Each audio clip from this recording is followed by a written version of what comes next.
All right, Gotchi gang, how's everyone doing? You guys all hear me okay?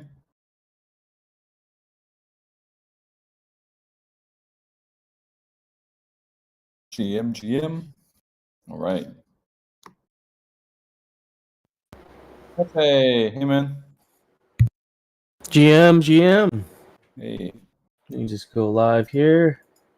Welcome everyone, all 21 of you in here. I'm sure there'll be more coming in, but DAO. This is the DAO call number 18, I believe. So we're making our way.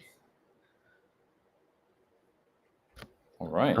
Post a Miro board link for you guys, and then we can get started. Shout out to Hardcore once again for putting that together. We have a lot of things to talk about DAO today. meeting 2.0. Is that a new board? Yeah, I think it's a new board. It's a new board. Yeah, the art summit was really fun yesterday. That was a nice, refreshing activity in the Gotchiverse. How late did you guys go? Later than we thought. So I think in total we were aiming for about 4 hours, 3 to 4 hours, and I think we went to almost over 5 hours. So Damn.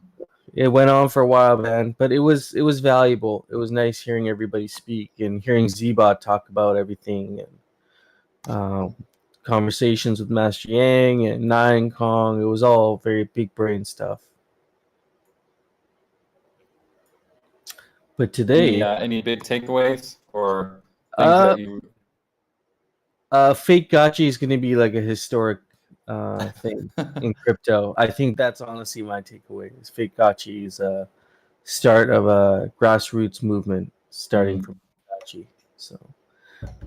And also, what better way to do storytelling with what we're trying to do here, through art and video and media, really gets the message across. I think that was my other takeaway is we have content creators, but we also have like very talented meme lords and artists that are also trying to do the same thing and spread the gotcha gospel.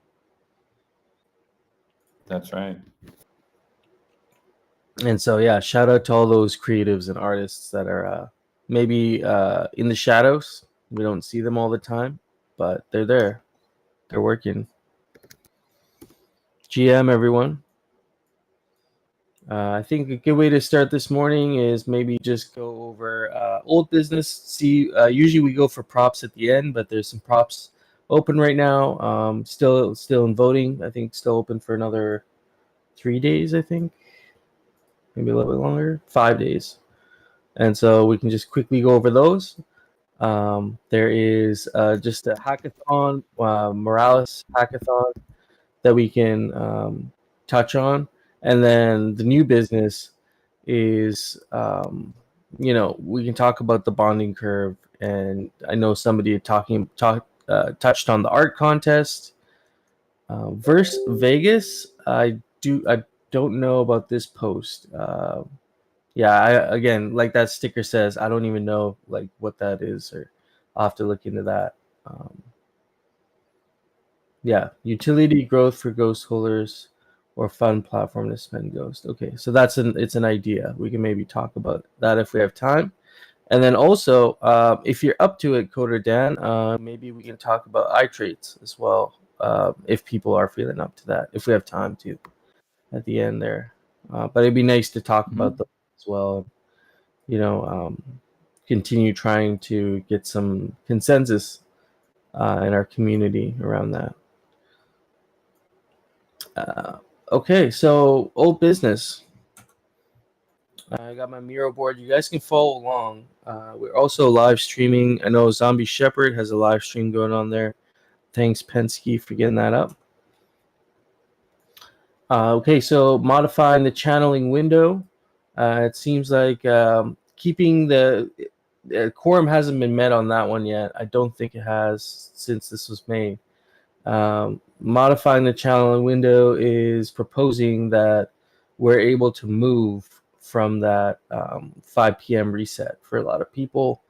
but it seems like the consensus right now is leaning towards keep the current. But that, let's see here. Actually, let's just see where it's at. So it has met quorum now, 9 million ghosts, and it's leaning towards keep the current window. So no change there. People are fine with the way it is, it seems like. So that's that. Sunset Friends. This is one we've been talking about for quite some time. And seems like the community is very much open to it. I think what it came down to is, are we sunsetting friends gradually or are we sunsetting friends immediately? And I think given the supply of friends, it was very much leaning towards immediately. So what maybe we have to talk about how we're gonna go about making that sort of a transition. Is there gonna be information campaign? Is there going to be some sort of like, are we going to let people know, or is it going to be a sudden thing? I think that's something worth at least touching on that. Yeah. And let's see if that one has, where's that one? I'm sure it's met quorum probably. Sunset Friends. And so this was Dr. Wagme eliminating friends. Sunset Friends immediately.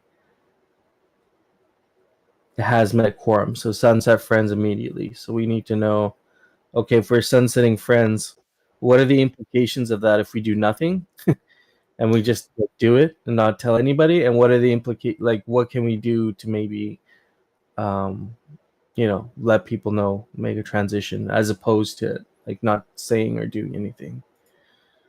So there's that. Update glitter emissions, increase Ghost USDC to 20%, retire Ghost Matic.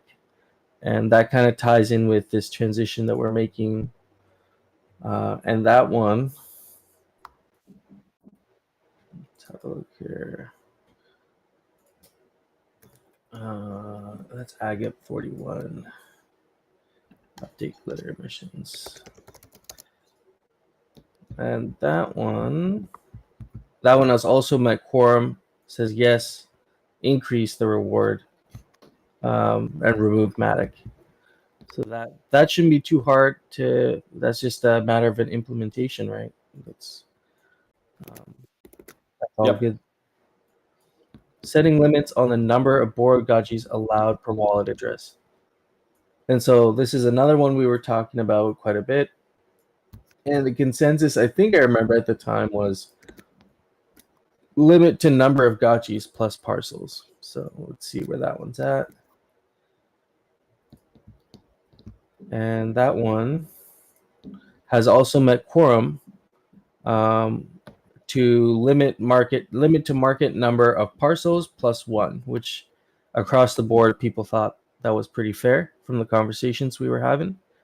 And so that will probably be implemented at some point.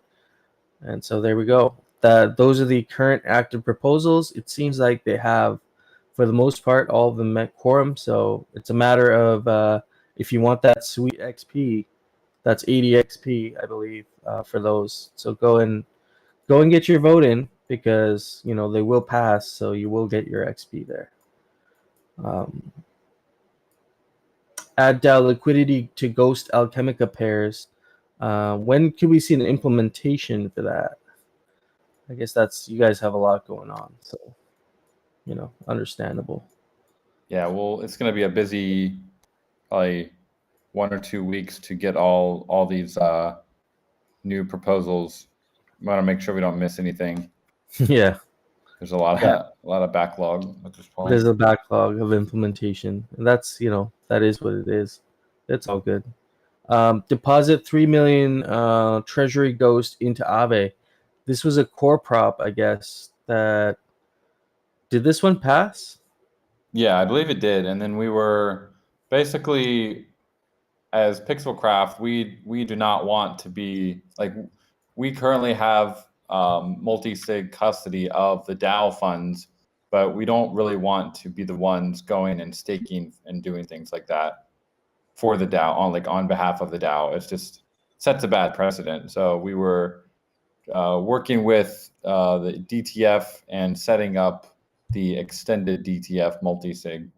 But to do that, we also, because we have custody of the DAO multisig, we're also the ones sending the funds. And so if anyone in the future ever asked us, who are you guys sending these 3 million ghosts to? And we're saying, oh, we're just sending them to some guys on Discord. It doesn't look great for us. So we did ask everyone in the eDTF to do a KYC just with us, just so we would have a name on record if anyone ever asked us.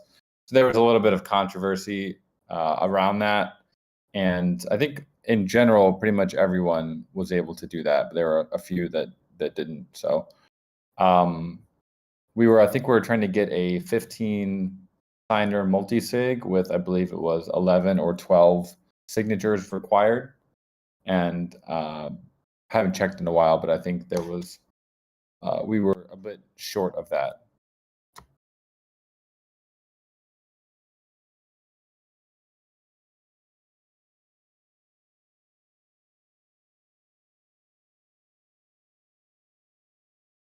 So that's what basically happened with that, and we can move on that pretty soon. I think we just I'm not directly managing that. That's Golden Cross, so he would need to speak more about how many signers we have now, who's ready to basically set this up. Okay, good to know. GM, we got Dr. Wagme on stage. Good morning, guys. I just want to close the loop on that discussion a little bit. So, I think we have around 10 people who are willing to KYC, which will not quite, that's not 15, obviously. And also per our standard operating procedures, we couldn't just fill that ourselves. It needed to be the DAO elect the 5 extra people because we weren't going to give just the 10 of us the power to decide who those other 5 should be. And then also per the SOP, we were going to kind of review that list of multi-sig signers every 6 months, which actually comes due in September anyways. So I think there's really no way around us having another signal prop to say who needs to be on this multi-sig. And it's really important now that we have a couple examples of things we have to do with it, taking this ghost or doing the liquidity provision that we are about to pass. So I think we just need to probably get another prop out there, solidify who's on this multi-sig, make sure that they know and are willing to KYC to Pixelcraft, and then we'll be able to move forward with a lot of these. So before I believe we had a thread on that in the DAO forum asking for people to submit and apply. Do we want to just re-raise that post and continue having applications come in, or were there already applications? Do we have enough applications to just go back through the ones that didn't make it to the final cut? I think there's a couple advantages to starting from scratch. Some of the original members on the eDTF, or the DTF at least, were periodically not in good standing with Pixelcraft for a while. So I think there's just some advantages of kind of re-electing a new group. And obviously some of those old names are going to be up again. Mm-hmm. So maybe I can resurrect that this week, reach out to all the people, make sure they're still interested, and then we'll look for a prop over the next couple weeks to solidify that multi-sig.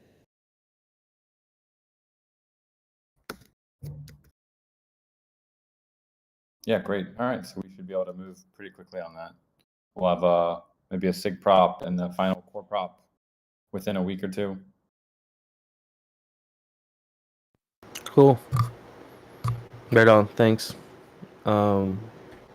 Okay. With that being said, so the multi-sig needs more signers. That'll get taken care of. The other piece of old business here is this announcement here for a Morales and Filecoin hosted hackathon. They are currently, one of the categories there is metaverse and gaming, and I feel like we do have a lot of talent in Aavegotchi. So, do we have a person to contact in Gotchi Gang for that? That's actually, making this happen, or is this a proposal being put out to the community saying, come join Morales? I know it's been mentioned a few times, but I don't know. Is there a person of contact in Gotchi Gang if you want to be involved in metaverse and gaming? I've seen this a few times, so I'm just curious now. I mean, If we have contacts with Morales, but we did not contact them about this specific hackathon. Okay, interesting. Yeah, I mean, this is an interesting hackathon. I know hardcore. You've mentioned it a few times, so if there's a way we can get the word out, maybe GMI can blast out a tweet or something.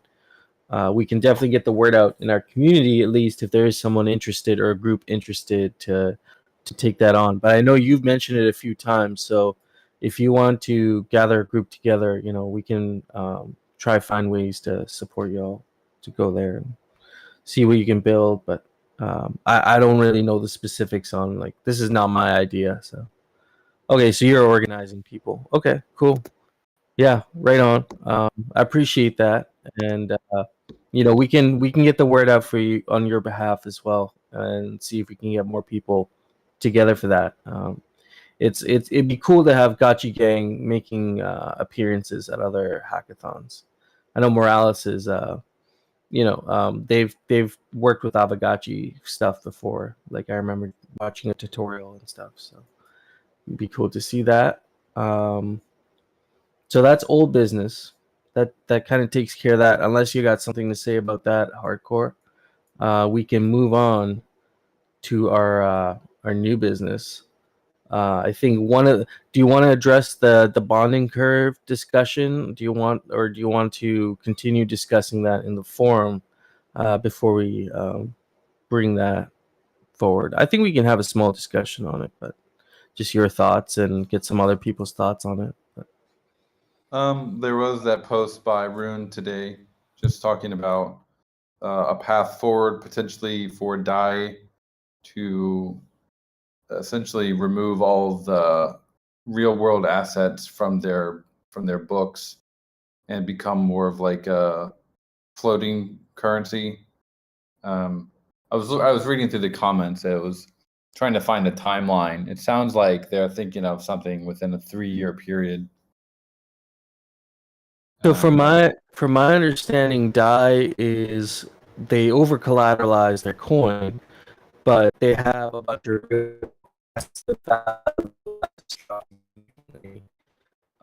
and it is the word that no longer the backing of it wouldn't Right. So they basically what they're saying is they what I mean. This is like very very speculative, and they're just kind of discussing it. But Rune's core idea would be to slowly depeg DAI from USD and have it basically go like they have a target, right? The target is 1-to-1, so it would be a kind of a slow depegging to lower and lower. So maybe like 0.95, 0.9. I think this is my understanding. Maybe it's not totally correct. They would be basically the reason I think they have to do that is because otherwise they would be under collateralized, which they obviously don't want to be. So, and the TLDR is that DAI would no longer be pegged 1-to-1 to USD. Okay. I mean, that ties in with all of our bonding curve discussion, right? This is another facet of it, is the DAI coin that we use for our bonding curve. That has some, I guess, potential risks, I guess, if this depegging is not handled the right way. And it would affect, I guess, the underlying stable coin that's DAI, right?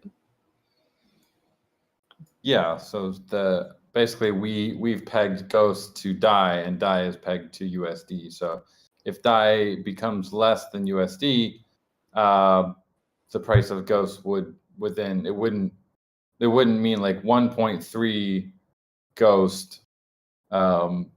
It'd be more of the DAI in the treasury, I guess, that would be kind of lowered in value, which would probably lead to Ghost also going down in value, because the treasury would be I guess they would be inflating the supply of DAI, which would then lower the price of all the DAI on the market to a lower than 1-to-1 peg.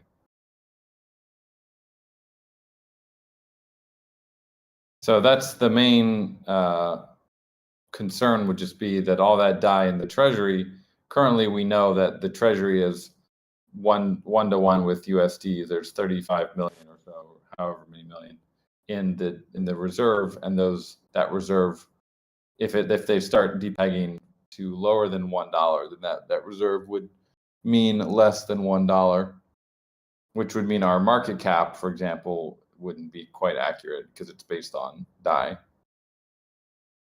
I don't think it would go up.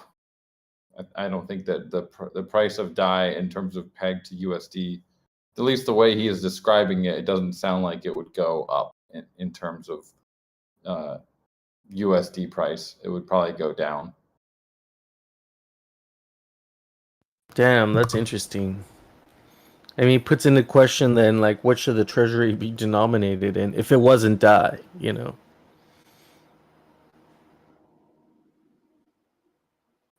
I know people have been talking about GHO, but that's like, that hasn't been implemented. That's probably going to take a while, right, for that to become a, I think it got voted through on Aave for the GHO proposal.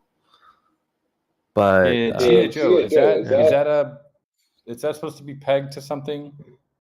I believe that's a partial, like, algo. The way they explained it was a partial algo coin, and then it has there is some collateralization to it as well. It's like, I can't remember the term they used for it, but they're sourcing the backing of the coin from many different sources. Trying to find, like, if I can find I had the article on it. I knew they have like a bunch of different collateral ways. Yeah, it was like it was made up. GHO was made up of multiple facilitators. That's what it was. So they would have all these facilitators backing the value of GHO. It'd be algorithmic, treasury backed, delta neutral positions, real world assets, Aave, and the credit score. So partially collateralized, partially uncollateralized for GHO. So it's kind of interesting. They're not trying to peg it to a certain value, right? No, I don't think so. Yeah, so that would be a concern. I think in terms of the bonding curve being turned off, aside from the issue of the potential issues from underlying DAI, could be, the counter argument for turning off the curve would be the assets themselves, the Aavegotchi assets. They've held most of them have held their value pretty well throughout the downturn, when the majority of NFTs have lost 99% of their value. Even from the initial launch price, many of the assets in the game are not, they're holding their own. I don't think we've seen we saw a couple major drops when the market turned around into this bear market, but it's kind of like the bazaar has been like at a standstill lately. I don't think I've seen a lot of downward volatility, but that could change any time. But I do feel like having that Ghost as an underlying stable coin, or somewhat stable coin, allows natural appreciation of the assets. And I worry that if we weren't to have a bonding curve, we would be we'd be subject to more volatility, which would mean more trading, but it also mean the prices of the assets would be fluctuating pretty wildly. I remember assets in Axie Infinity were all denominated in ETH, and when ETH was going, when it was kind of mooning, the price of the assets in the game dropped significantly. And so in dollar terms, maybe not so much, but in ETH terms, quite a bit. And so things like that we would have to consider, aside from this, I think it's like two different things. It's like the coin underlying Ghost. We're looking at that saying, how secure is this? And then also on the other side saying, well, we have the bonding curve for Aavegotchi. Do we need the bonding curve? It seems like the consensus right now is like we do kind of need the bonding curve because someone had made a good point in the forum that although the actual token Ghost token is down, and someone had made the argument that it would have made it down to this level anyway. I would argue that when you have more volatility, things tend to take a lot longer to bounce back if there's no like market forces, demand driving it. You see that with like DeFi kingdoms and stuff with their, they were hit with a bunch of other issues, but they were down bad, and they're probably going to take quite some time, if ever, to come back from what's happened to their token. It's lost most of its value, so it also doesn't look good on a project either. But yeah, and I agree with No Future sentiment too. There's a lack of player demand, but at the same time, we also have a treasury in the DAO that we're not really utilizing yet. We're not deploying any capital. We're not there's no really any community funded initiatives yet. But once we do have like more of a management structure within the DAO and able to actually respond, be able to disperse capital a little more efficiently, put it to work, I feel like we could actually see more natural player growth. And one of the big ways we could do that is through art, honestly, through art, NFTs, reaching out to other communities, collaborating with other communities. These are all things that we can do, and we can utilize some of our Ghost treasury to do that. And so I feel like the path forward, in my opinion, if we were to turn the curve off at some point in the future, would be, let's as a DAO come up with a plan. What are some of the things that the Gotchi versus Aavegotchi would benefit the most from deploying a specific tranche of capital, whether it was you look at 100,000 Ghost or 50,000 Ghost. Let's start with the chunk of it and say, okay, how do we deploy this in a way that's actually going to drive some player demand, whether it's holding an event, some NFT project that is able to explain the nature of the Gotchiverse, some fan fiction, anything really. I mean, we have tons of ideas, but the shortfall sometimes seems to be funding. But it's not that the funding isn't there; it's just the funding isn't getting deployed. So there seems to be a little disconnect there, but we can bridge that gap and make it happen and start seeing more community-funded projects, maybe Aavegotchi-funded hackathon to get some devs, interested in playing around with some of the assets. I know you had mentioned some time ago, like a information-based, data-based hackathon would also be kind of cool to do that, to see what community tools can be created.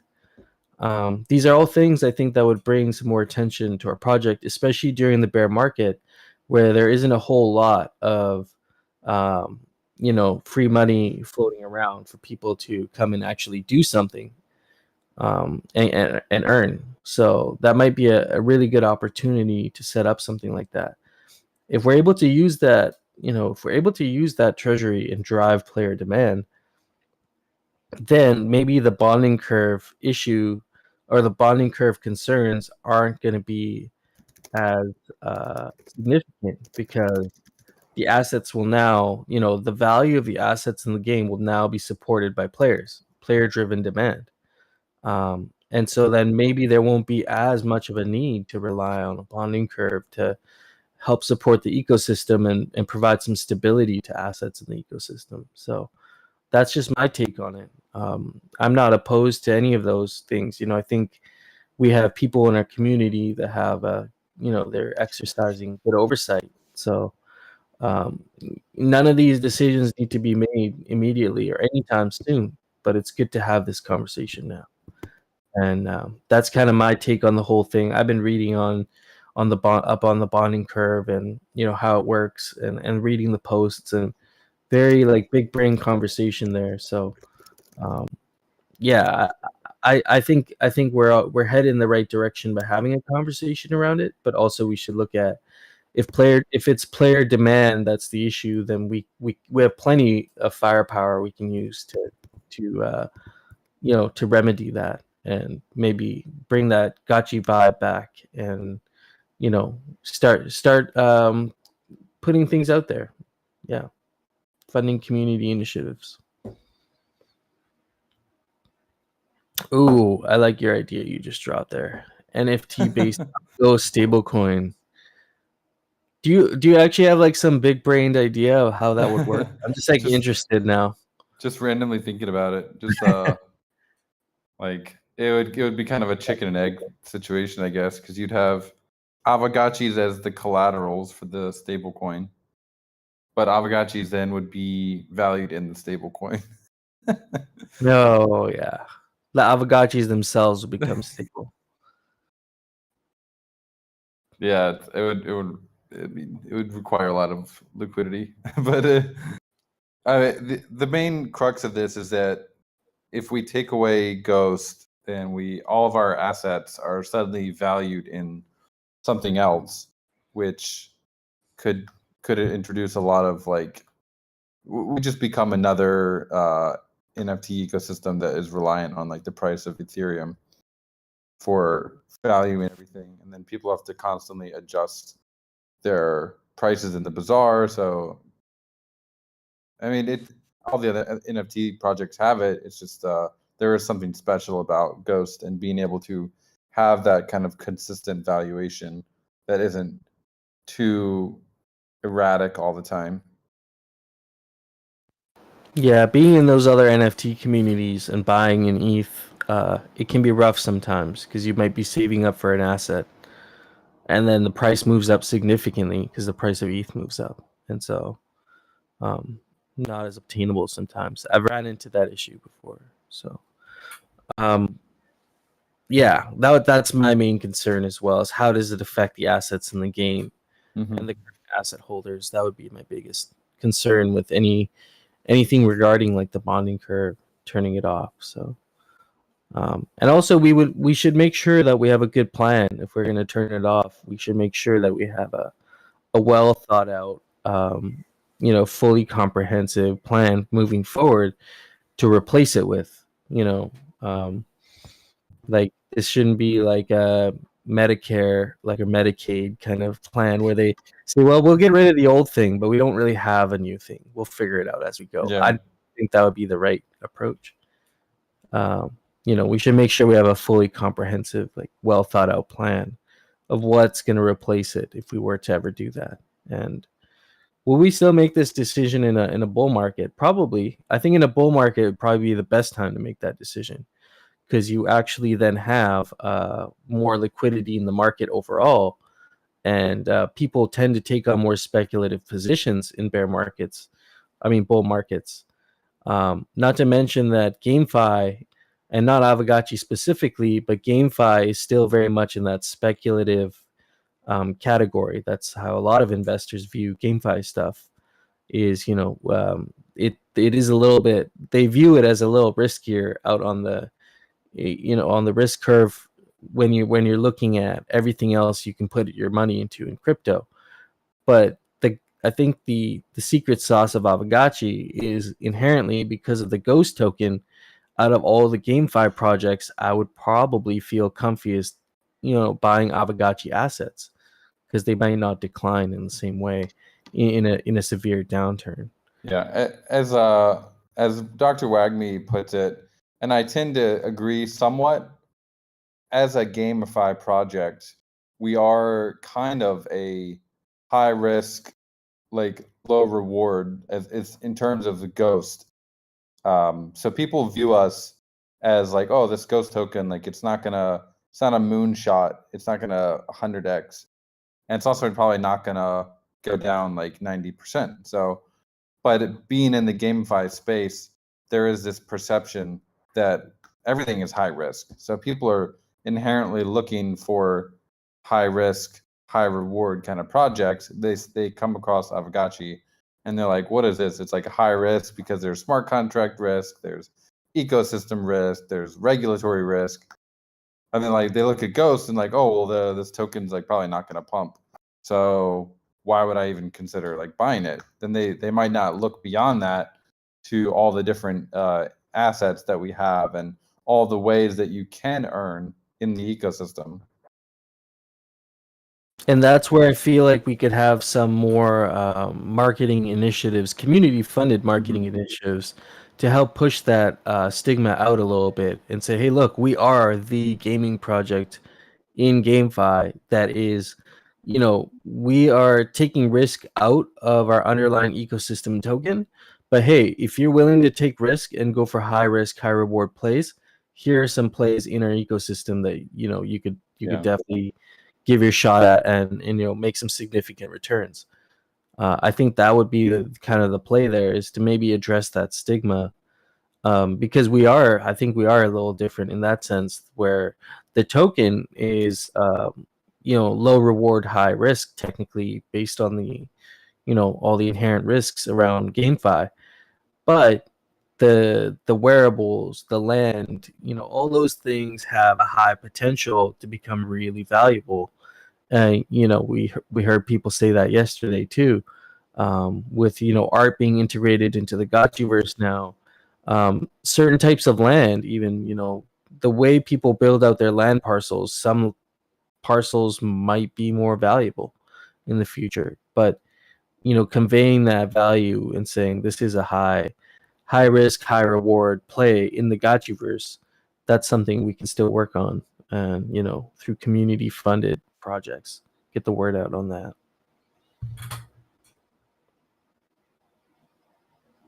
Mike, I want to see Hardcore had like some cool archetypes he was working on. I was working on some a while ago as well, because there are like a lot of different play styles within the game. Yeah, here we go. And that's the other thing. We're just on the precipice of becoming like a true game. Like we're about to get the gameplay and the wearables and the traits and everything is going to get implemented.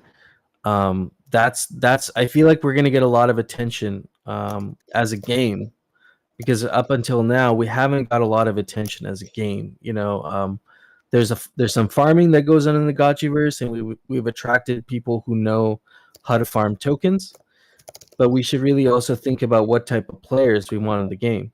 If we want the Moon Boys who are going to pump the coin, also realize that those Moon Boys don't care about buying wearables and probably the game overall. They're looking at the token.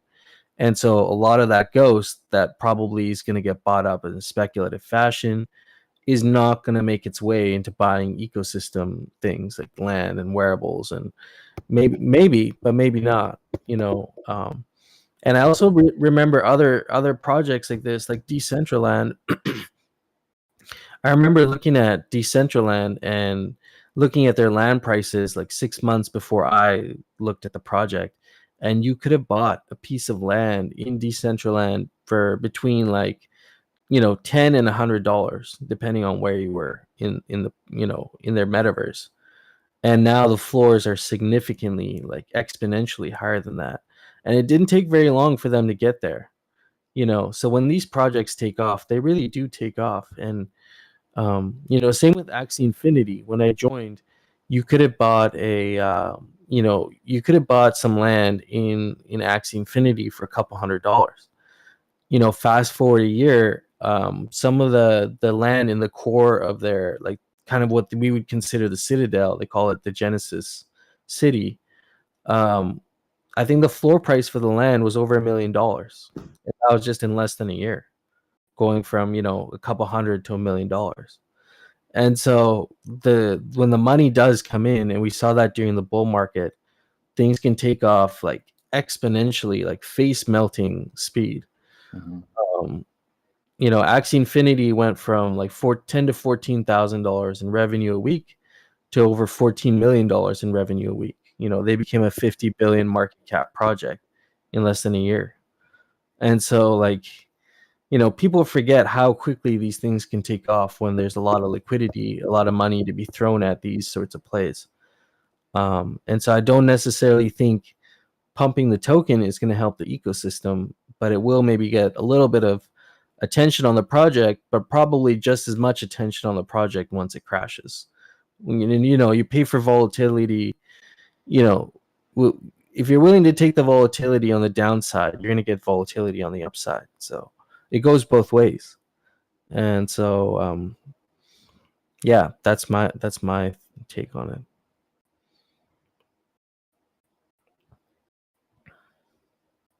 Gotchi Emperor, welcome on stage, sir.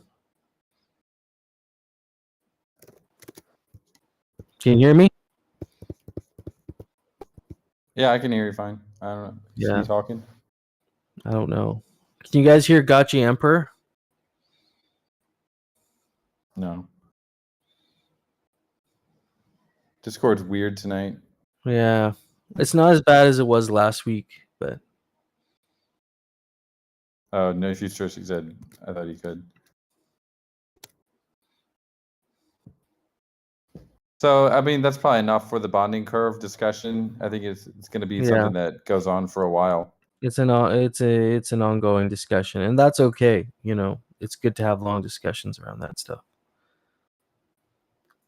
So that's that. Definitely jump in there if you have some opinions. The forum is still going. Definitely get your opinions in there. We got two other things here. Verse Vegas. Who made this? If you want to come talk about Verse Vegas, is meta. If you'd like to come and talk about that, the details of what this is. Last meta VR poker gaming platform. Would like to open up a line of communication regarding possible partnership and collaborations, including co-marketing.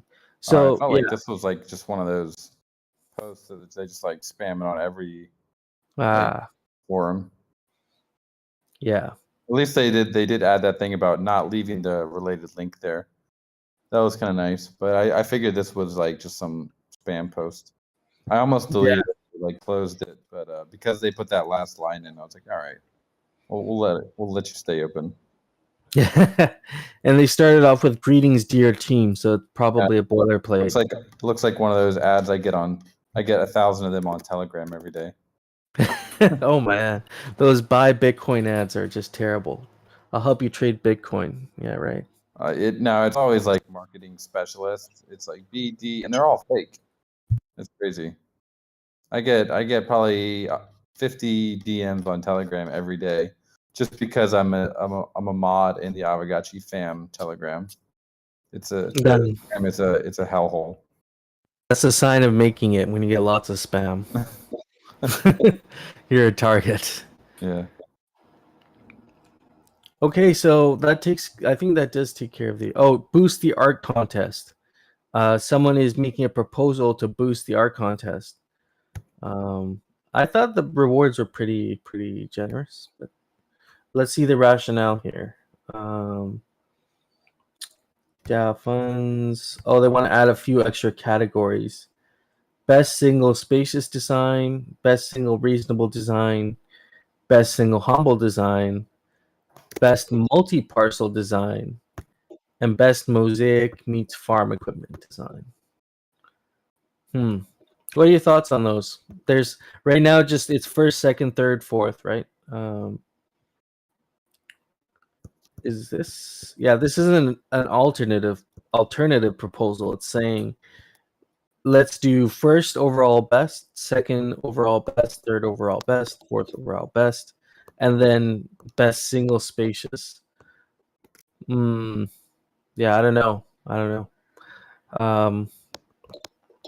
Isn't this based on a single parcel anyway? Are you guys judging on a single parcel? Yeah, I think so. I mean, I know there are people who have done designs over multiple parcels. We don't have multiple categories like single parcel or multiple parcels. So we didn't really anticipate people making designs over multiple parcels. I mean, in the rules. But I know there are people who have like made multi-parcel designs. I don't know. How do you guys want to handle that? Can we include multi-parcel designs? Well, they can, but I feel like they would have a huge advantage over a single parcel design, right?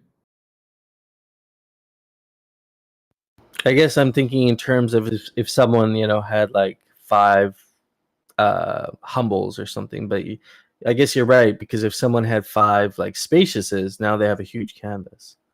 So yeah, I hear what you're saying there. Add a new category with its own prize, multi-parcel design.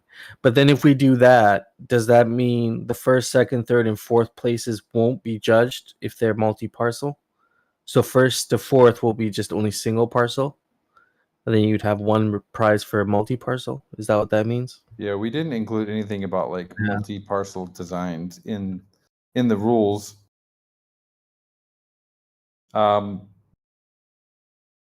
Yeah, it does seem like they would have a kind of an advantage over a single parcel if like we allow multi-parcel designs.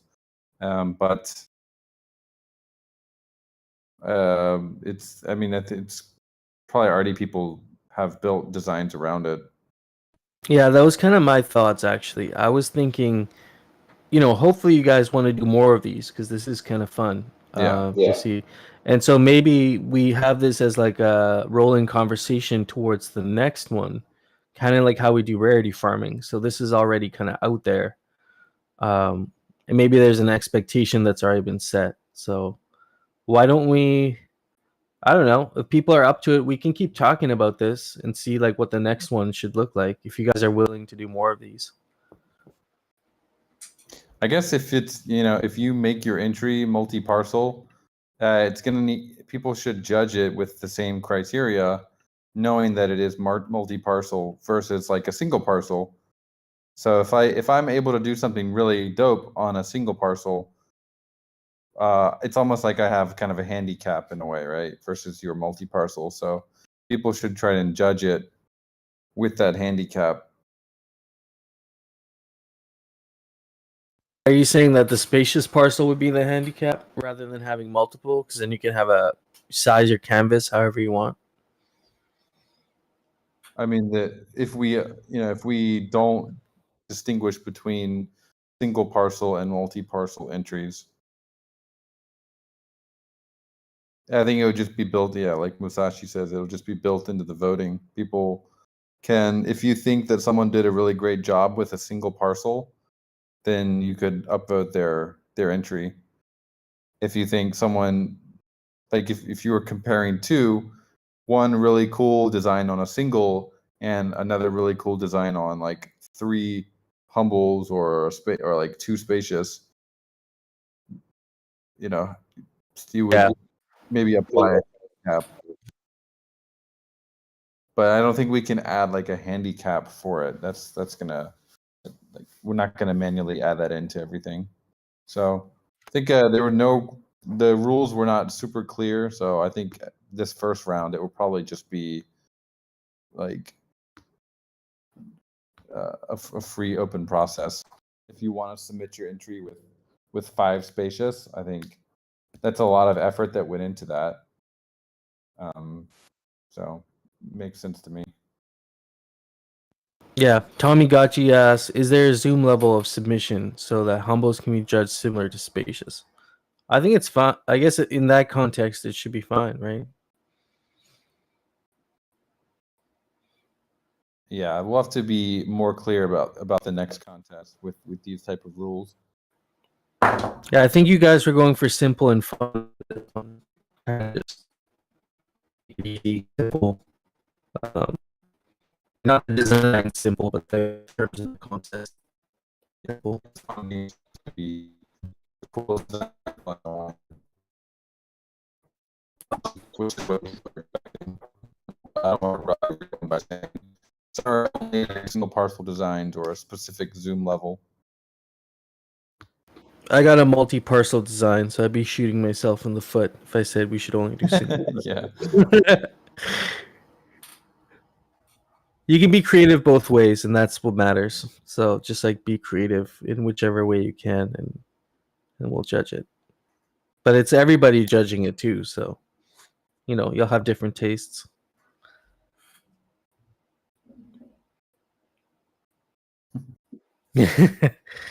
Yeah, I always end up fighting my own bags. Just happens. Okay, cool. That takes care of all the old business and new business. How do we feel about talking about eyes? I think we should get to consensus on that because those are the only two traits left that we need to work on. You guys are actually working on the traits, but um, what's your take on it? Is there something else you want to talk about instead? I'm just looking at the board here.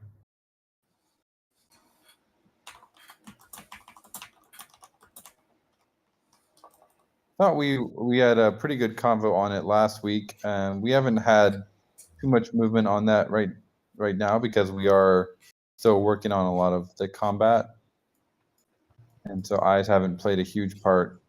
And the idea I floated last week about the rarity, like the drop modifier, that I'm not sure how long it would take until we would be able to like actually implement that. So I just want to be clear with that.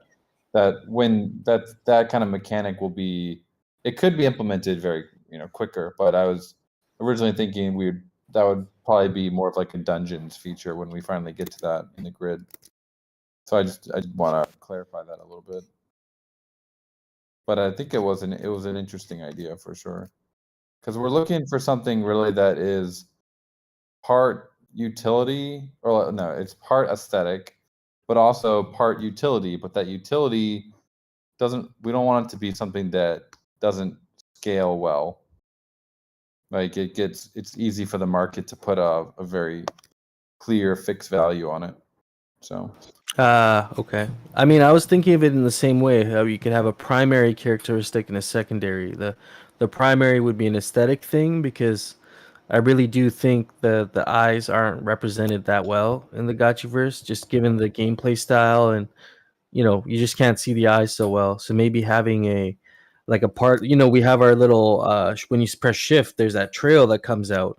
Right now it's all standard, but if the color of the trail could be correlated with the eye color, and then the shape of the pattern coming out behind the Gotchi could be correlated with the eye shape, and not necessarily the exact eye shape, but like inspired by the eye shape. I'm sure Zbot could make some magic work with that.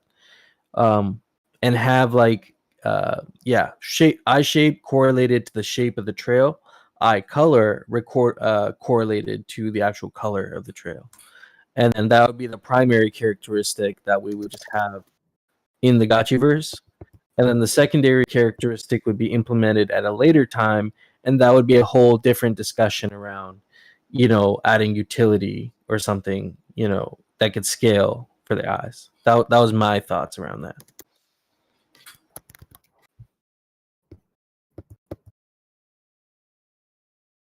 Throwing a poll up there. just the people are mentioning the fog of war we talked about a little bit, I think, last Oh week. yeah, fog of war. That's the other cool idea there. I'm trying to find your thread. The eyes with the trail just sounds, it's a bit weird because it's like they have nothing to do with that trail. True, very true. There's that idea of laser eyes as well. Kind of like a bat signal thing. I just don't know what that would look like, but it sounds like a cool idea.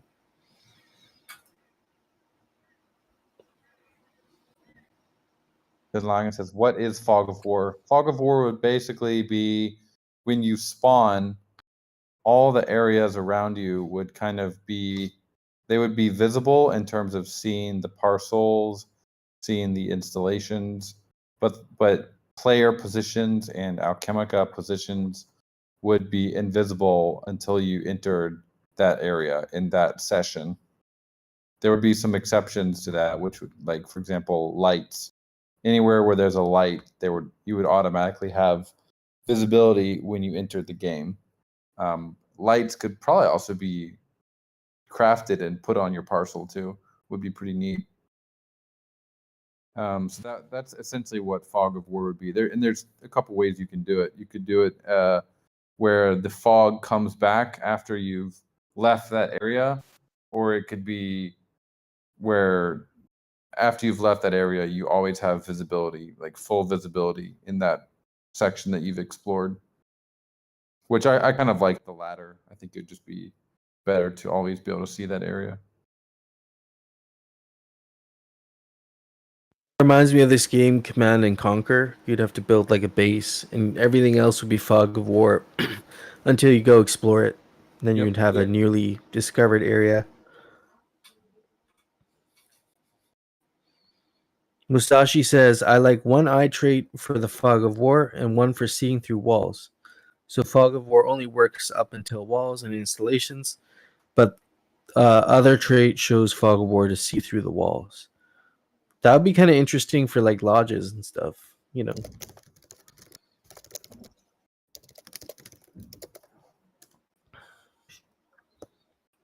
There was an idea. I was talking to another Gotchi gang member about having potential skins for wearables, and being able to reskin a wearable in terms of like not changing completely aesthetically what the wearable looks like, but adding a little touch to the wearable. And I thought that was another interesting idea. I don't know, maybe eye traits could somehow play in with that. But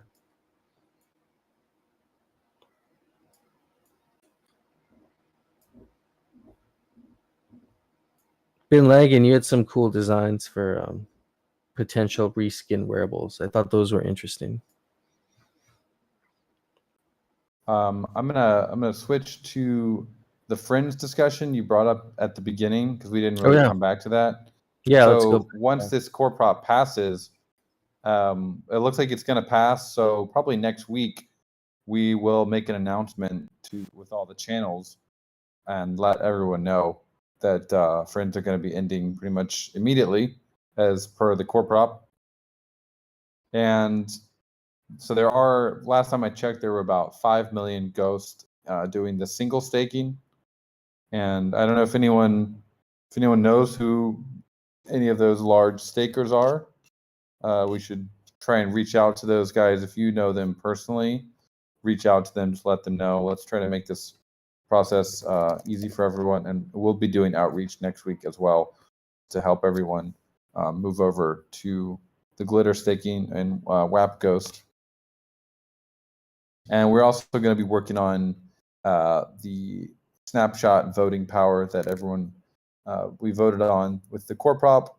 And every time we tinker with snapshot, it's always a process.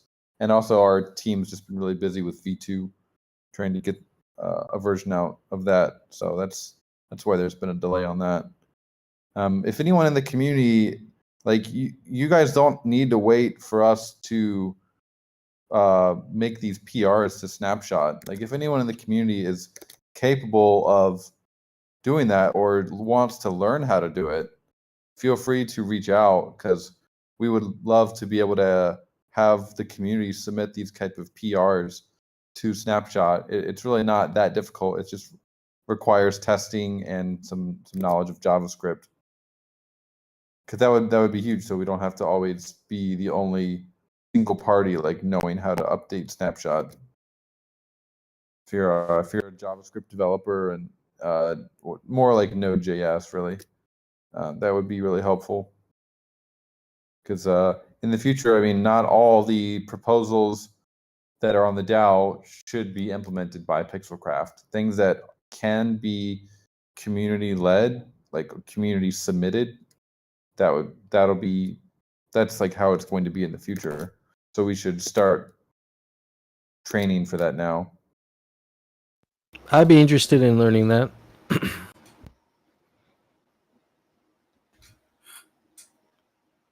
Yeah, that could be a DTF or like a role that the DAO pays, just like to keep the voting power updated with all the latest changes by the DAO. That would be kind of a load off our shoulders as a company, and better for decentralization as well if the DAO understands how to do that. Yeah, I think it's good skill set. I'll link to the strategy. Let me see if I can find it here. Everything is on their snapshot repo. Gotta find it.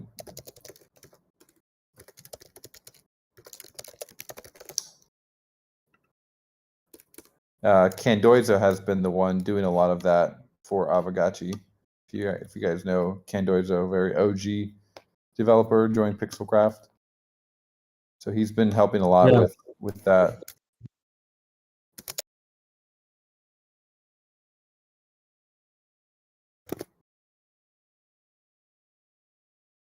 Let's see, it's hard to find it on GitHub.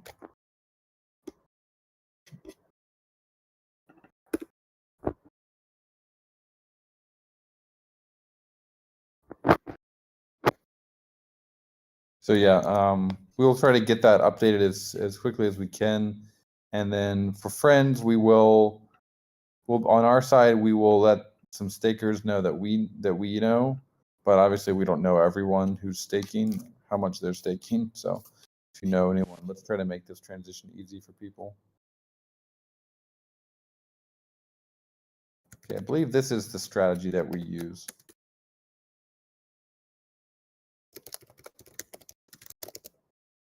Can anybody hear me? Yes. Hello, sir. Oh, cool. You're back. I'm on my computer, so that's cool. That kind of sucked for a while on my phone. I was going to say, is there going to be something in place to maybe roll over things for people that might not be able to get out so they don't lose their APR or whatever? Are you guys going to take and move their stake over to another token, or? They can't move their stake though. No, we can't do that. Okay, so it's basically if somebody doesn't realize it, it's kind of, instantaneous with no time frame. So. Well, we've been talking about it for 2 months now. Yeah, I was just wondering if there was a rollover thing. That's all. Does someone want to, honestly, a cool thing to do would make like a little animated clip or something that makes it fun, entertaining, but gets the point across. That would honestly be the most effective way to get the message out. Just create some really cool meme that we can start spreading around to get at least someone's attention. It doesn't have to be a long write up. It could just be a cool meme or piece of art that really shows what's happening here. 3D Slaps had a cool meme that I thought was kind of funny, but yeah, honestly, we just need to get the message out. If people haven't been listening in the last 2 months, then that's on them, but we can also make that little extra effort to get the word out as we're doing it.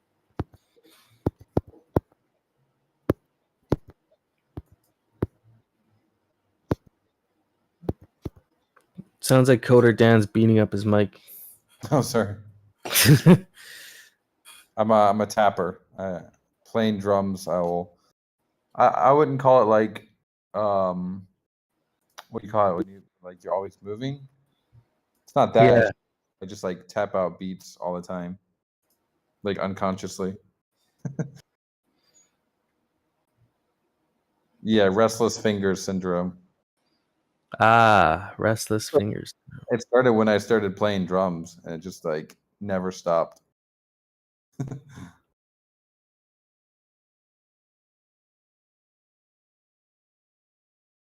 Yeah, the Manor says the beatboxing was pure fire. Thank you, sir.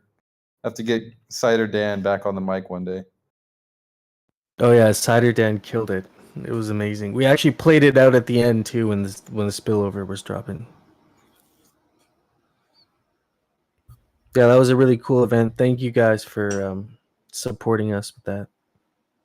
Appreciate it. It was kind of funny though because I had it playing on my computer too, so it had like this like feedback loop effect.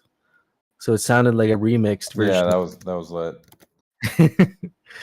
Like, has anyone explored? I posted a tweet earlier, just like, what if I wanted to make some sort of like music NFT that people could then, I don't know what people do with these things now, but like, I guess you remix it, or like people can remix it and make their own like music NFTs from it. I don't know, but is there like a cool? Should I be doing something with it if I wanted to make that into an NFT? Hell yeah. FaZe literally just said, send me the audio. He wants to sample it. So it'd be cool to do like a actual like Gotchi Gang remix of your beatbox with his. Yeah. If you had heard his set yesterday, it was incredible. You know, same with DJ Super Paul and all the other peeps that joined in. You know, they killed it. But I think you should have your own fake Gotchi card. You know, I think you and Jesse should both have like at least one. Oh yeah, definitely. Out and put something cool together. That'd be really I just cool. don't know. I need to make like a saddle chair art somehow. Yeah, saddle chair is like you're a meme, man. That's 100% Coder Dan for sure. The legendary saddle chair. But so I was asking about the music NFTs. So I see every time I ask it, there's like 2 or 3 platforms, or I guess I have to look into them. But yeah, maybe just make fake gachis out of it too. Could do that. Dequency or STEM NFTs. Yeah, a friend of mine created he put together a smart contract for this project he did for, you know, it was a free mint called STEM Bits on Polygon. And it was kind of cool. The music was stored, I don't know how he did it, but the music was stored on chain with the NFT. And there were like these really lightweight like chip tune kind of files. And you would be able to put the stem bits together somehow, mash them together, and actually create like new songs with the NFT.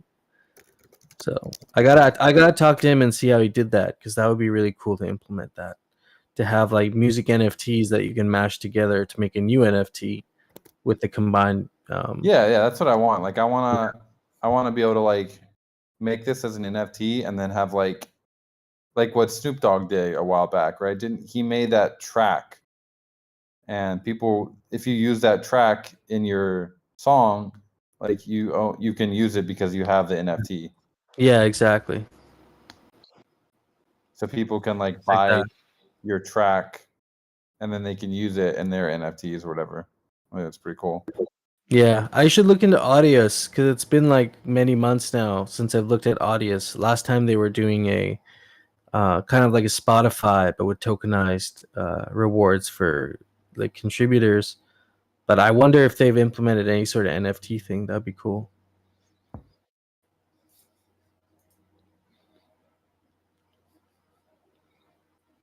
Again, going back to Hardcore's point, yeah, Filecoin Morales Hackathon has probably plenty of opportunity to do large file music NFTs for sure. Mm-hmm.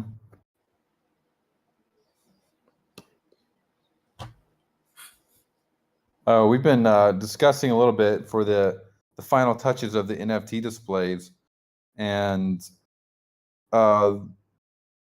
there's like a couple ways we can do them. Do we want, as a community, do we want them to have like different tiers where you can unlock by upgrading? For example, if you want to like play a music NFT, that could be an upgrade. Or if you want to display like your Bazaar link, that would like be another upgrade. Or do we want them to all just be like level 1 and they have all those features? That's interesting. That's, I don't know. I think that's, you know, it's I guess if I was an artist, I wouldn't want to be restricted by the display. if that makes any sense. Like if I was Mhm. making an NFT and I wanted everyone to display it, if there's levels to it, I might choose not to put audio in the NFT just so everyone can display it. Although the NFT, the project would have been a lot better, if that included music. So Yeah. maybe artists might be making unfavorable trade-offs to their own projects. That's the only thing I could see as a downside, is maybe the some of the content wouldn't be its full potential that it could have been because they want everybody to be able to display that. Maybe. Yeah. That's kind of how I feel too. Like, but then we just don't have the ability to have like multi-level NFT displays, which is also probably, it's not terrible. I know a lot of galleries. So on Cyber is a metaverse for galleries. So you can Mhm. buy like a pod. They call it a gallery pod. And the levels of pods are correlated with how many pieces of art you can display. So Yeah. maybe the level of the NFT display is actually linked to how many more other displays can be displayed on your land. So level 1 can only have one, a level 2 can have, I don't know how that would scale actually, but if that was somehow correlated to how many actual pieces of work you can display, that would maybe make more sense, I think. Yeah.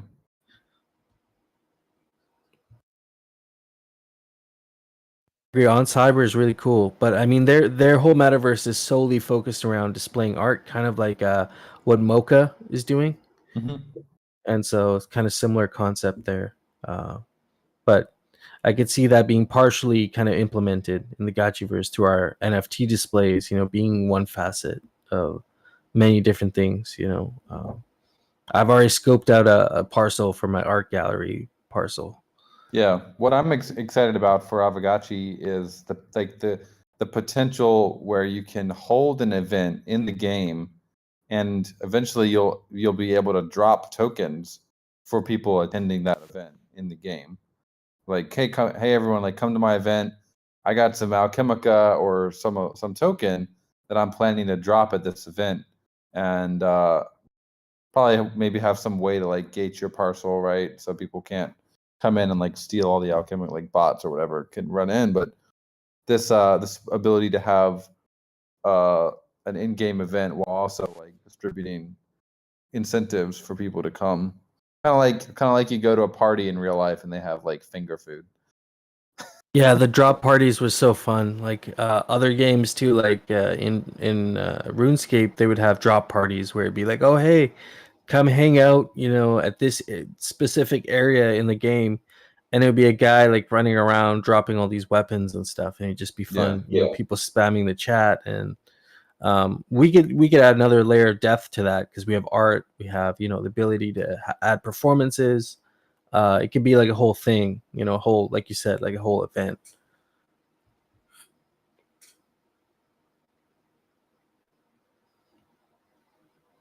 In the nature of the NFT display, I think is something a lot of people are curious about.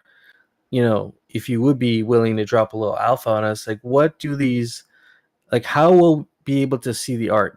Jesse had said there's going to be 3 formats, like square, landscape, and portrait. But how are we going to be able to actually see the art? Like when I'm walking down a road in the Gachiverse Mhm. and someone has their NFT display up, will I be able to see the NFT right there, or will I actually have to go up and interact with the installation to see the NFT? Now you're gonna see it right there. It's basically on the floor. You're gonna be able to walk on top of it. Oh, so it's almost like a tile kind of thing. Yeah, it looks visually distinct from a tile, but it's an installation that doesn't have any collision. Well, it has a few collisions, but in general, you can walk on top of it. And when you walk on top of it, it's gonna pop up with all the information. It's like so you can kind of I imagine almost like a hologram. Like you walk on top of it, and it's gonna pop out and show you the information of that piece of art with like a buy button and some information linked to OpenSea and whatever. So you won't have to close that pop-up to like go to the next one. You can just keep walking and it will, as you're walking, it'll load the NFT that you're standing on. Oh, dang. So actually, theoretically, you could have these NFT art displays. I didn't realize this, but you could actually have the sale link to OpenSea. So you could actually not only have a gallery, but you could have a like a market little storefront for art. People, if they like it, they can buy it Yeah, potentially. yeah. Yep. Oh shit, that's cool. I didn't even This- think of that.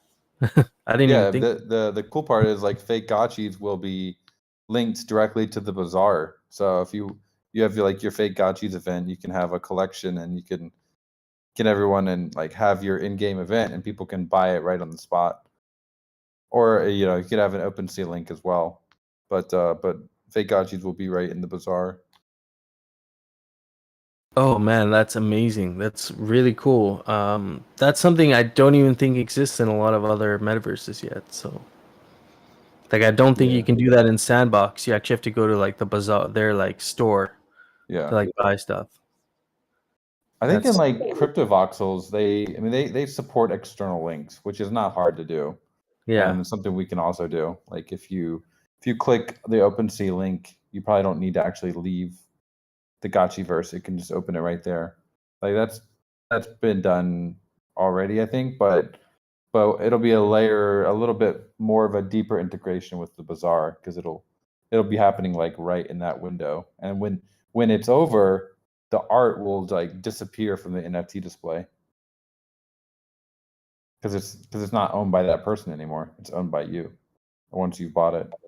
Oh, very cool. Yeah, that's very cool. Um, Rickage says, "Careful on scam links." Is there a Yeah. way? Yes, because everything's linked to the bazaar. That'd be one way to mitigate that. Yeah, we're going to be very careful with those. Like initially, they're probably just OpenSea and Bazaar links, and then eventually we'll probably have like a GitHub or somewhere where the community can submit links that can be like whitelisted. But yeah, we got to be very careful with that. We got some questions in the chat there. Animated NFTs too.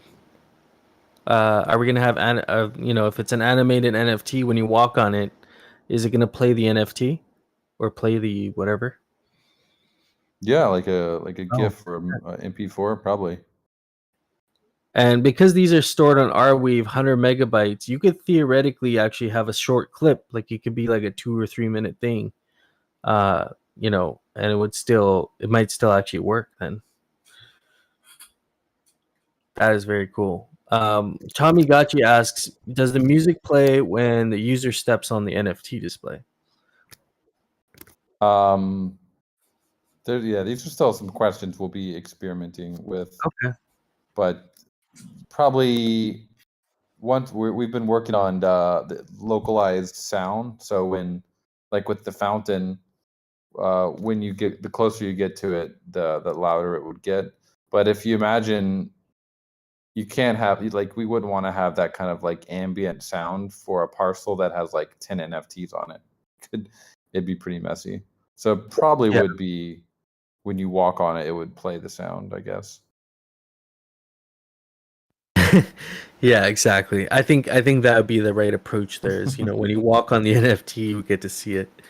Or else it'd just be very spammy, and you would never be able to get a quiet moment in the Gotchiverse. It's like if you're in District 1, you're going to be hearing all kinds of stuff wherever you go because everyone's going to have stuff on their parcel.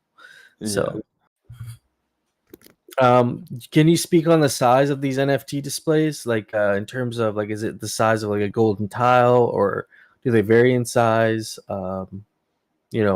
Like how large, how much space do these things take up? There's two main sizes for the square, big and small. I'm not gonna say the exact sizes yet, but sizes we're familiar with. Oh, very cool. And like Jesse was saying, are they going to come in different shapes? I guess maybe not initially, but eventually, like you can do square, but also portrait and landscape work as well, like the rectangles. Yeah. Yeah, very cool.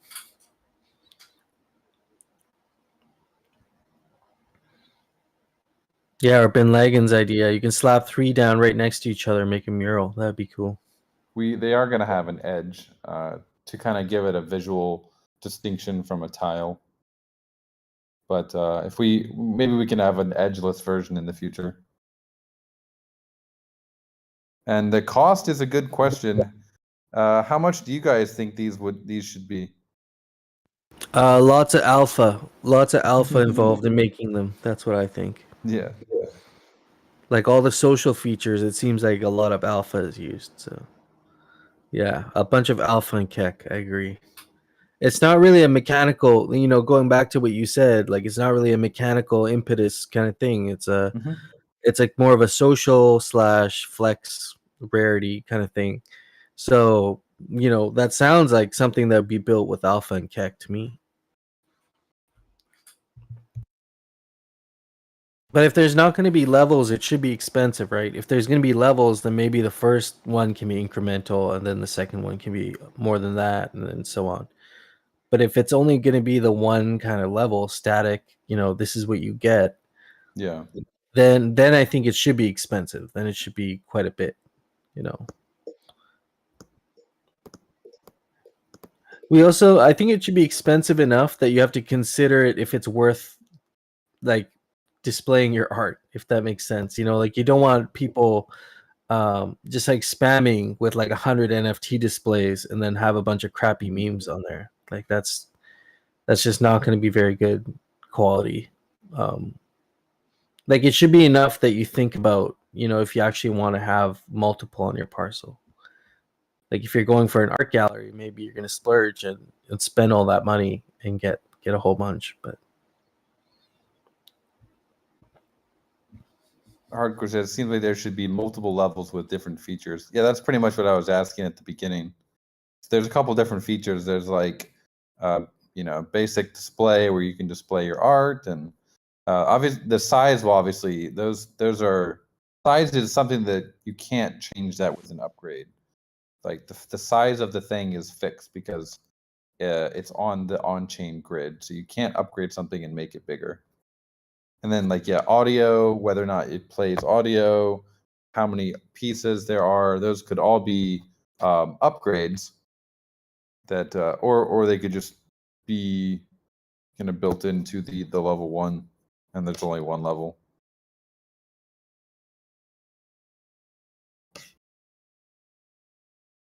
But one kind of annoying thing would be we'd have to make a bunch of one consideration would be if we have different levels. Generally, people kind of expect different visuals for it. So we'd have to, or it could just be something you upgrade it, it looks the same, but you get an extra feature. what about this is a little bit different approach, but what about building an installation that actually allows you to install a certain amount of NFT displays, kind of like the altar does? So the NFT displays would all be one level, they'd be all the same, but you would have almost like we'd have to find a term for it, but like a gallery something, like a gallery installation, I guess is what you would call it. And this gallery installation will dictate how many NFT displays you can put on your parcel. So the NFT displays would cost, they'd be affordable and they'd cost all the same. But the amount that you can install will be correlated to this one installation that would be upgradable, and that would be the expensive thing. Maybe, yeah. It's a little more complicated, but it would be one way to get around, having no constraints on the actual artwork itself, but also allowing that scalability. People want to display more. It's kind of like upgrading your on cyber like art gallery, like you're upgrading it so you can display more work, kind of thing.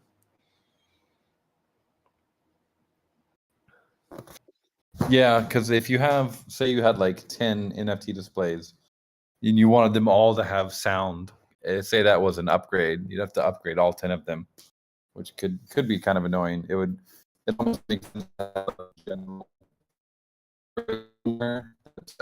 control. You need to have installation on your the hardware already I can see humble parcel you can use NFT to if you did that, this other section kind of thing. They're ready to implement where that first NFT display installation dictates, like the first one is upgradable, but that dictates all the subsequent ones you can add. So the first one you put it down, I level mean, 5. yeah, but it's like it's almost too. It's like over engineering the thing. Yeah, yeah, And we're trying not to over engineer stuff too much. yeah. It's like I'm trying to think what if I'm just like a random artist that has like I just learned about Aavegotchi through fake gotchis. I'm like this artist and I think it's a cool thing. So I get a card and I make a piece and I'm like, all right, this is kind of cool. Maybe I'm gonna try to like, join these guys as metaverse to show this thing off and like see what happens. So I might go buy a humble and then like if I get in there and it's like a ton of effort to display this thing, yeah, it's a lot of friction for someone. Like they already have to have a gotchi and stuff. Like there are a couple layers of friction. So I think our job should try to be, let's think whenever we can like reduce friction, especially for this type of social feature, that's gonna have big payoffs in terms of like allowing new people to the ecosystem to onboard quickly.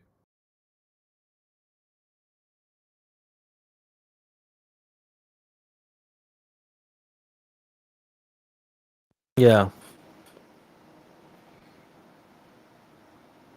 So I just want to make sure that like a level 1 NFT display should be pretty functional. Like if I were a guy who just joined the game and I'm like, all right, I got this NFT display, cool. Like, oh, but now I got to upgrade it too. I already bought it, but now I got to upgrade it. I don't know. I might like rage quit. Yeah, we shouldn't make the art aspect so complicated, and so I'm still kind of leaning towards making the NFT displays all kind of one level. But somehow, if we're able to, the upgrading aspect would be how many you can have. Like maybe that's another. The altar is the heartbeat of the parcel, right? It forms the tech tree for a lot of things. Why not have the altar dictate how many NFT displays you have? So level 1 altar can have 1 NFT display. A level 2 can have 2, a level 3, all the way up to level 9 you can have, or maybe you can scale exponentially and level 2 can have like 3 or something.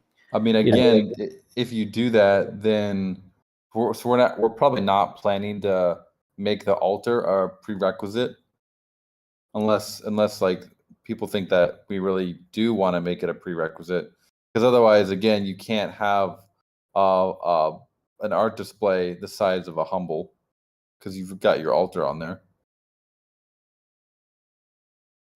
Yeah. Interesting. Gonna have to think about this more, but Yeah, everyone have a think on it because we are getting close to wanting to put some specs out for you guys. I like how you guys have thought about making it almost like a tile form, but more, have it lifted, standing out a little bit more. And the formatting sounds on point so far. So it's gonna be cool. I haven't experienced it yet, but we're gonna make it cool. Like I want it to feel like you're kind of browsing like this cool like high tech art gallery. yeah, like I imagine like like a futuristic looking art gallery in what you would imagine fits in with the Gotchiverse. Talking to Nine Kong yesterday was interesting. Hearing how he looks at these things with design choices and stuff. So I'm sure someone asked, can we rent out our displays? Like what do you mean? Like, because so you own your display. You could, if you have the NFT, you would be able to put it on there. But I think what you're saying is, can you let other people put their NFTs on your display? I guess, even if it's not in your wallet. I feel like at this point it'd be very much like it would be like OTC kind of thing agreement where you make an agreement with a party to display their artwork for a certain period of time, and so you promote whatever you'd like to promote for them, and then they pay you. But maybe having that on chain would be kind of complicated. Yeah, so the NFT, currently we're not planning to put the NFT display transaction on chain. That could change if people really think that's a good idea to have it on chain. Like the whitelisting of the different art contracts will be on chain. So like you fake gotchis and like the Aavegotchi Friends NFT, like that will be on chain, that whitelisting. But we're not planning to actually make people do an on-chain transaction to like update the NFT display to include to show which picture it's currently displaying. We could do that. There are some benefits to doing that, but it's just like kind of a waste of the network, I guess. But if you wanted to add in some form of trustless advertising, then you would probably need to have that kind of info on chain. But I do think that, as Matic gets more and more clogged, it's like if putting everything on chain is kind of a risk for the Gotchiverse in areas where it really doesn't need to be that on chain. Initially, I was all 100% all on chain gang, but now, seeing how you guys have been developing the Gotchiverse, I kind of agree with Choina's sentiment that we should keep everything like Aavegotchi protocol related on chain. Like Aavegotchis, we have like wearables and all that stuff should definitely stay on chain. But maybe the overlying infrastructure for the Gotchiverse, a lot of things can probably just be built like a normal game, right? Yeah. Yeah, Mikey J brings up the main downside is that because the info wouldn't be on chain, if someone wanted to make a tool where you could like look at all the NFT display info, we would need to provide that API because they're stored on the server. There's probably some middle ground where we can do some form of like IPFS where it's being saved to like OrbitDB or some more decentralized database that we could have like read access to people for. So we'll be exploring that. Initially, it will most likely be just stored on our servers because we want to get this out fairly quickly for you guys, like next month. But yeah, I think there's probably a middle ground where we can put more info on IPFS. Yeah, very cool. Yeah, I'll definitely have a think on that and see, in terms of scaling the actual display. Ideally, it'd be cool if someone found a way to make them scale in terms of number. Like that's the big benefit to me. Is like if you're gonna spend more Alchemica, you should be able to display more art. Like that's sounds natural to me. But and it also doesn't put any restrictions on the artists. You mean assuming charging for the NFT display? Yeah, like so you're building the NFT display with like they'd be one level, but it would somehow cost more to get more displays on your parcel. Oh. Like that would be how you scale up with the increasing Alchemica like burn or spending. Maybe. I mean, I feel like if you have the funds, you've already bought it, you should be able to like place it. That's the other. There also is going to be a golden NFT display in each size. So if you're looking for some extra clout, you'll definitely want to get one of those. Oh dang! Yeah, I'm definitely got to get some golden frames for my stuff. Yeah, major alpha alert. Been like there's a question: are they going to be unequipable? Probably, because they're not. yeah, well, I'm still thinking about that, but what do you guys think?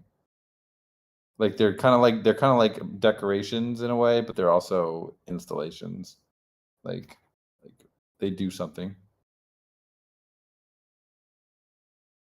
So I feel unequipable means they wouldn't get demolished. They would just be returned to your inventory. I think they could be demolished as long as the underlying artwork is still intact, you know? Yeah, because the NFT displays are not going to be capped. There's no cap on those, so it would almost make sense to make those demolished. And maybe the golden. There's been some chat about the golden altars anyway. Speaking of DAO discussion, is anyone like planning to move that forward? It was something about the golden altar and being able to move it to different parcels, or like I explained in that thread why it's difficult. You can't just unequip it because that's not how the installations work. But there could be some sort of atomic transaction where you move it to another parcel for a cost or something. Oh, so with the golden altar specifically, you're not able to remove it. I mean, I don't have a golden altar, but with the regular altars, it's the same thing, isn't it? You can't remove it; you have to destroy it. Yeah, Yeah. they all get demolished.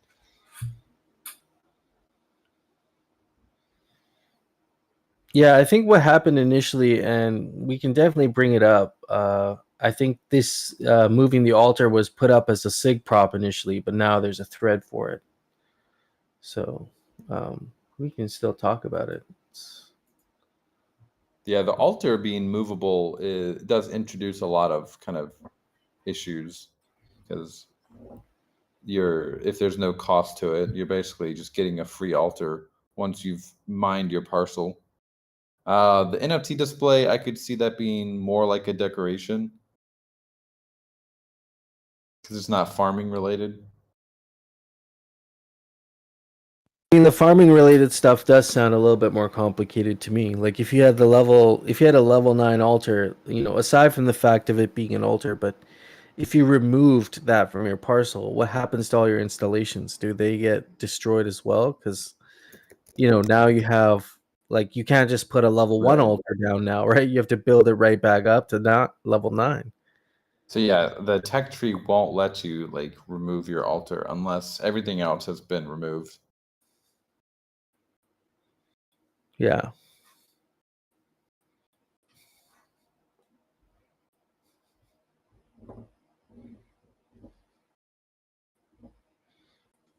What are people saying?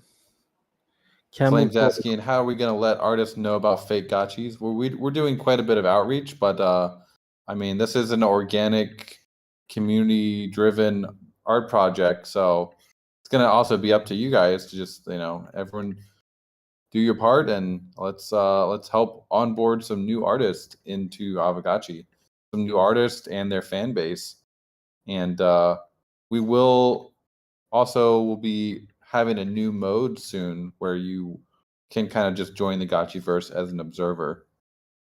That could be quite powerful for an artist to be able to get their following into the Gotchiverse and go view their art. So, and also from the artist's perspective, you know, talking to a few artists, the look and feel is a big part of when you're making art, you know, especially if you're not, you know, familiar with the project. So, you know, to get that look and feel of what the Gotchiverse colors look like, what the 3D structures look like, what the Aavegotchis running around look like, and get that feel for that dynamic is important when you're making art. So it's going to be helpful for them in that sense to be an observer. That's cool. Yeah, it's a good idea. Yeah, in terms of like advertising for fake gotchis, I think we just have to keep spreading the word. Like we talked about it yesterday at the art summit, you know, with Master Yang's he had a very cool history lesson on NFTs. And really, what I realized, it's all in the grassroots movement in the community. So if the community is not putting the work in, or they're not contributing, then it's not going to become as well known as if we all start getting involved creatively with the project and expressing ourselves creatively through fake gotchis. That's how it's going to grow. So, like even myself, I've been getting back into it. I got my Procreate on my iPad. I got my pencil. I've been drawing stuff. Same with some of the other like folks in GMI and Aavegotchi in general. We've all been kind of experimenting with stuff. So I encourage it, man. Like even if you don't think you're that creative, there's always something that you might be able to contribute and have the artist fill in everything else. Whether you're like good at beatboxing or making music or something, you can always partner up with someone else that's good at doing the other thing that you're not good at, and then you can still flex yourself creatively that way too. So something to think about there.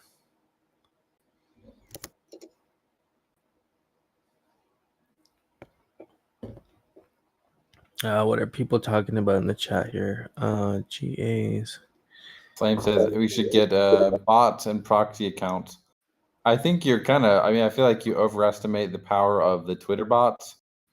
I find that like the best way to get engagement on Twitter is just follow the person and like occasionally reply to their tweets with some like fairly insightful comments about something. And then like if they follow you back, then you can slide into their DMs. That's pretty much how Twitter outreach goes. Yeah, I've been talking to a lot of artists on Twitter, and they've been very receptive, to our project here. So we are in like the general awareness. I think we just need to reach out to artists that we might think are interesting to bring into Fake Gotchi. There might be some artists that are already on board that you guys don't know about. Oh, well, I know you guys said there's 35 cards. Jesse made the clarification yesterday that a large amount of those cards will be allocated to some big names. So looking forward to that. Yeah, we're gonna have a mix of kind of headliners and Gotchi gang, and then really the other work will just be kind of like artists that they're not necessarily like huge, but they're solid artists and they're like open to exploring a new community. And that's where you guys can help out with the outreach a lot and just like making these new artists aware of Polygon and Aavegotchi and the Bazaar. Like they don't realize there's this whole other space out there probably where there's like this very active community of NFTs that isn't OpenSea. What's going to be really interesting? GMI has been talking about rolling out this initiative of Unchained Artists, and it really ties in with the card system, the fake Gotchi cards, because I'm sure we all have people around in real life that might be talented artistically where we're not, and they have no idea about crypto, NFTs, art. They don't have any idea around any of that stuff. And what better way to bring them into the Gotchiverse and Aavegotchi than to just let them express themselves creatively and say, hey, look, I got this fake Gotchi card. You're great at art. Let me talk. Let's, have a coffee. Let's sit down. Let's talk about what the Gotchiverse is. And if you're able to, if you're interested, let's create something together, and then we can do a split and you can make some money, for creating this thing. And so, mobilizing those people is going to be important too. And it's not only going to bring them into the Gotchiverse, but it'll give them an entry point into crypto overall, and start learning more from there. I mean, Rigo has a good story. He came to Aavegotchi he didn't have funds to buy an Aavegotchi. So what he did is he created an art project called Aavegotchi Self-Portraits. Yeah. And through the sales of Aavegotchi Self-Portraits, he was able to buy himself a couple gotchis and some items and really get into the game that way. And so that was interesting to hear. And I hope we see more of that, from the in real life conversion to Aavegotchi artist to Aavegotchi asset owner. Nice. FaZe, you're doing that with your music collaborator. Very cool. Yeah, I agree with that. Yeah, same with No Future Sentiment. And so maybe art might be the thing, right? Artists will understand art, and then maybe they don't care about everything else till later. And that's okay too. I mean, gamify is like it's its own niche, and then art is its own niche, and we're gonna be able to we're in like a unique position to kind of match them. You don't see like Axie being able to do like Axie art. No one really. I mean, maybe they have that, but I've never seen any like Axie art kind of like culture around it. So I think it's a community. Yeah, I agree 100%. There are people that make, Axie Infinity art, but I'll tell you what the difference is. Aavegotchi is such a simple looking thing. When you first Yeah. look at it, it's almost like a blank billboard. It's a blank canvas. You can take this Aavegotchi character and you can do anything with it. You can apply any art style to it. Axie Infinity has a very specific art style that they've already defined through their like illustrators and designers. So it's really hard to take an alternative take on that and make it into something artistic and something different. I think that's where Aavegotchi could really be interesting to see what people can do with it, because it's a simple design, it's a simple shape. They do have some base personality to them, but you can add so much more personality in terms of what you can do artistically with it. So I think that's going to be an advantage there. That's why we do see a lot of great Aavegotchi artwork. And as we get more lore, I'm really looking forward to that. That's the other part I'm kind of looking forward to. I was like pretty stoked to hear that you guys have a narrative team working on a lot of this stuff, and the Gotchiverse lore is going to get deeper, and we can do more kind of like those readings we did with the light paper. That was really fun. Yeah, was Neon Kong talking about that? Yeah. Yeah. It's pretty cool. Yeah, we're having some fun. And yeah, I'm really looking forward to that, because that's going to go hand in hand with the artwork that's going to come out after that. People are going to get inspired, and they're going to make art based on what that lore is. And yeah, just the number of like sus butterflies I've seen around is that they're a popular character. We already have like 3 very memeable characters that we've introduced so far. I'm sure there'll be more in the future. Oh yeah, that's sus butterfly, man. There's some real characters in Aavegotchi. I like the Raffle. That was the first one I kind of really stuck with when I first joined Aavegotchi. And then, yeah, for sure. Do we got anything else for today regarding the DAO? Any issues you want to touch on? Anything we should be thinking about for the next week? I guess NFT displays, how we want them to scale. Other than that, anything else? Yep. Yeah, we'll have to be fairly quick on those, because we do want to get something out to you guys pretty soon as far as like key information about them. So if there's any final thoughts that the DAO has on those, we can get those. They're not really in the Bible. They didn't get a chapter, but we've been kind of alluding to them for a while and talking about them. So we will probably have a post out on those fairly soon. So if there are any deep thoughts on that, feel free to jump on the DAO forum. Yeah, very cool. No Futures asking, when will the rental limit be changed? I guess we have to wait for that to close? I think we have 5 Probably days not. left on it. We'll have to, yeah, there's going to be a backlog of a couple things next Cool. week that we'll have to try and process as quickly as we can. That one should be pretty quick. So we'll try to get that one done. That and just turning off friends should be pretty quick as well. Cool, friends. Have a great Sunday. Thanks for the great combo as always. Yeah, of course. Glad to be here. And yeah, we'll link up again next week. We got Gotchi Space tonight at 7 p.m. Eastern for anyone who wants to join in on that, continue the discussion. Other than that, yeah, thank you, sir, for your time. And thank y'all, 61 people here with us on Sunday morning talking about DAO stuff. Part. Yeah. Just very quickly, I want to play I see no future. Yeah, can you hear me? I can hear him. Okay. Yeah, the Artist Summit, the auction page. So just make sure to check that out. We will be, I guess, closing it during the Gotchi space tonight. So there's still time. There's a lot of great work up there. Dr. Wagme has a piece that looks really awesome. And Lagan, Roxiano, Lev, Duppy has a piece up there that's like completely outside of his normal style. So make sure to check it out. Someone from GMI will drop the link in. Oh, it says the current bid. That's cool.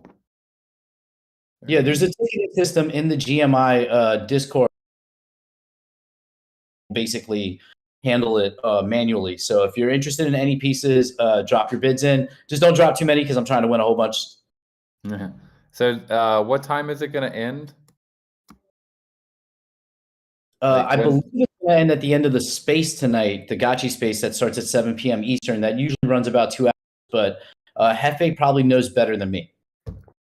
Yeah, so no, you got that right, man. It was at 7 p.m. Eastern. We'll close it at the end of the space, so it'll be 9 p.m. Eastern, and we'll close it out there. Someone asked, will there be hammer time for this auction or no? No, I don't think so. I think we'll just end it at the end of the space. Cool. Thanks, guys. We get off. Cool. All right, friends. Later. Later.